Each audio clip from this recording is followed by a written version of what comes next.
Hi, it's Richard at the Chinese Camp Store. Something that I like to collect and I have in the store are old bottles. And I just wanted to show you why the old bottles are so interesting. So I'll start with bottles that are found around here. So here's a couple little tiny bottles. And everyone calls these opium bottles, though that's a little suspect, but they're Chinese-made bottles. And they're usually found broken, so it's always a joy to find one that's not.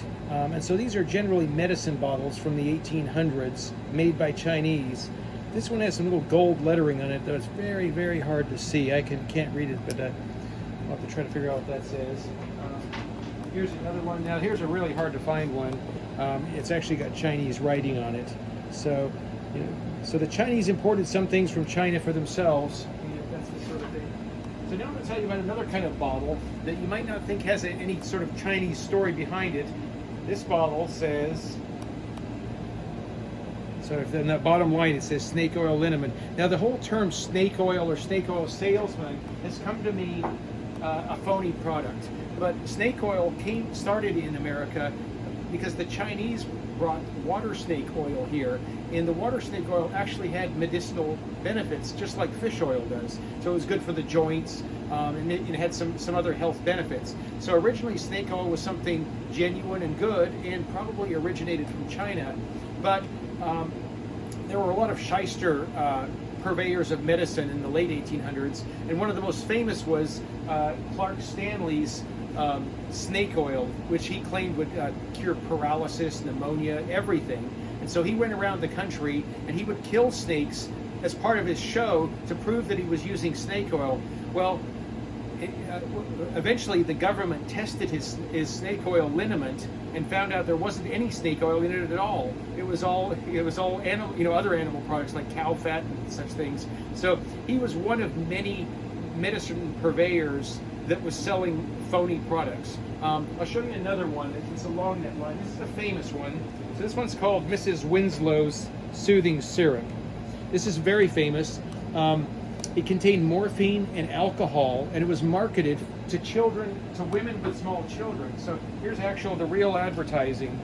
So you can see, look at the happy children reaching, child reaching for the morphine, and so we got the happy baby there. And so, like, these are all calendars. This one's from 1889.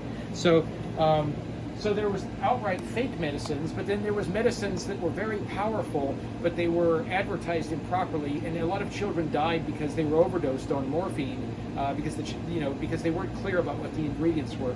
It all came to an end in 1906. The Pure Food and Drug Act, Congress finally had enough of accidental deaths and people being cheated, and so it became illegal to make false claims for medicines, and so that really cleaned up the Wild West of medicine.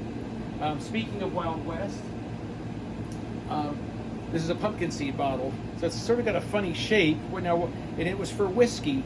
So originally whiskey bottles were big square-cornered luggers, but the cowboys wanted something they could put in their saddlebag or put in their pocket. So in the 1870s, several manufacturers started making bottles of this shape, which later became called pumpkin seeds, and they're perfect. You just slide it in your pocket, and it's ready for whenever you need it. And so these are pretty popular. They come in all sizes and shapes. Here's a really fancy one with a 5-pointed star on it. Usually they're plain, so anything that isn't just plain is actually kind of a collector's item. Actually, they all are. Other bottles from this period. Some people like to collect poison bottles because poison bottles actually take interesting dark colors. This is a very rare type with this weave on it and the special little stopper that says poison on it. Here's a small one. The blue color and these markings on the bottles were to warn you, be careful, there's something highly concentrated or toxic in here. Doesn't mean that this is like wicked witch poison to kill your neighbor. It means that there's some sort of concentrated medicine. Maybe it's an external medicine and you don't want to just take a swig of it. And so not only did they use the color, but because in the 1800s, lighting at nighttime was pretty iffy, they would put these markings so when you grab the bottle, like these bars here, you'd grab the bottle, you'd feel it, and that would warn you, be careful. What you have in your hand is something you should be very, very careful about taking by mouth. Here's a first. So in 1870s or 1880s, this company, Wyeth, he came up with a stopper that's actually a measuring glass. So you could actually take off the cap, and you could measure out the amount of medicine. So that was the first company to do that. Here's another famous one, Ayers Hair Vigor. And so this was marketed to women because the woman could keep it in her bathroom, and this genuinely would turn your gray hair into a nice brown color. And so it was lead sulfate, which is actually not as toxic as it sounds. But anyway, so this is a beautiful color, and just because the bottle's so beautiful, you would want to have it sitting in your bathroom. And let's take a quick look at, here's some advertisings from Ayers Hair Vigor. So in the store we have so you can see this is a little Victorian trade card, telling you all about, in Ayers in your hair, in your hair.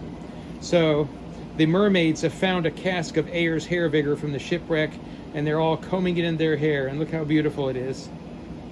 And then here's another Ayers Hair Vigor. Look, even the horse, the girl, everybody's got beautiful hair because they're using Ayers Hair Vigor. So it's fun to collect old bottles. They all have great stories. It's fun to collect Victorian trade cards because they kind of add to the stories. So stop in and look at it. We've got lots of different bottles. We even have an old bin of old dig-ups for $3 a piece. So it's an expensive hobby to collect bottles, but you can have a lot of fun and you can learn a lot.